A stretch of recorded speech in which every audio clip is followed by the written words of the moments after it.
Hello guys, இன்னைக்கு நம்ம செல்ல என்ன மிஸ் கொண்டு வந்திருக்குன்னா பாமாலி முயற்சியத்தை கொண்டு வந்திருக்கேன். இந்த படம் வந்து மறக்காமல் ட்ரை பண்ணி பாருங்கள். ஒரு அறுதலிங்கான பெஸ்ட்டான படங்க.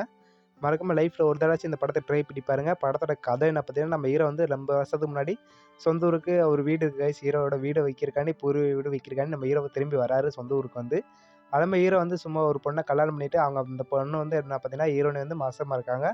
அதே மாதிரி அந்த வீட்டுக்கு வந்து விற்றுட்டு நம்ம ஹீரோட ஃபேமிலி வந்து இறந்துருப்பாங்க. அது இல்லாமல் எப்படி இறந்தாங்க நம்ம ஊர் மக்கள்லாம் விசாரிக்கும் போது அவங்க அப்பா ரொம்ப கொடுமைப்படுத்தி அவங்க அக்காவை கட்டாயப்படுத்தி கொலை பண்ணிட்டாங்க அப்படி சொல்ல வராங்க. அது இல்லாமல் எங்கள் அப்பா அம்மாலாம் அப்படிலாம் பண்ணியிருக்க மாட்டாங்க ஹீரோட்ட சொல்கிறாங்க. அது இல்லாமல் நைட்டு நேரத்தில் முடி நகை எதுவுமே வெட்டக்கூடாது அவங்க சொல்லிடு அவங்க ஒய்ஃப்கிட்ட வந்து அப்படி சொல்கிறாங்க ஊர் மக்கள்லாம்.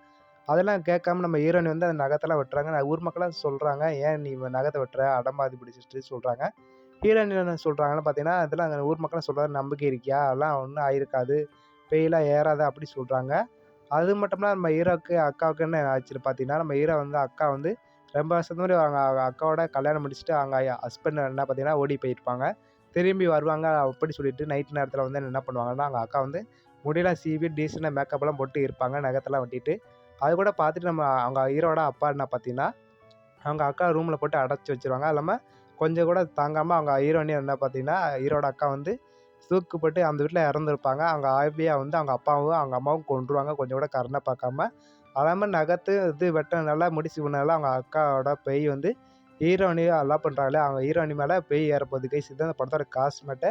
அது இல்லாமல் ஏறினப்படே அந்த பேய் ஏறிடுது. அது இல்லாமல் ஹீரோ என்ன பண்ணுறாருன்னா கர்ப்பமாக வேற இருக்காங்க இல்லையா, அது இல்லாமல் அவங்க குழந்தைய அவங்க ஹீரோயினையும் காப்பாற்றுன்னு சொல்லிட்டு அவங்க அம்மா ஒரு டைரியில் எழுதி வச்சுருப்பாங்க. புத்தகத்தில் வந்து அவங்க 2 சடங்கு முடிச்சிட்டோம், மீதி சடங்கு முடிக்கிறதுக்குள்ள உங்க அக்கா பையன் வந்து என்ன கொன்றுச்சு அப்படி சொல்கிறாங்க. அந்த 3வது சடங்கு என்ன பார்த்தீங்கன்னா, நீங்கள் அவங்க அக்காவோட கல்யாண ட்ரெஸ் எடுத்துகிட்டு நீ எரிச்சிட்டு 3 மந்திரத்தை சொல்லு அப்போ தான் உங்கள் அக்காவோட ஆவி வந்து போகும் அப்படி சொல்கிறாங்க.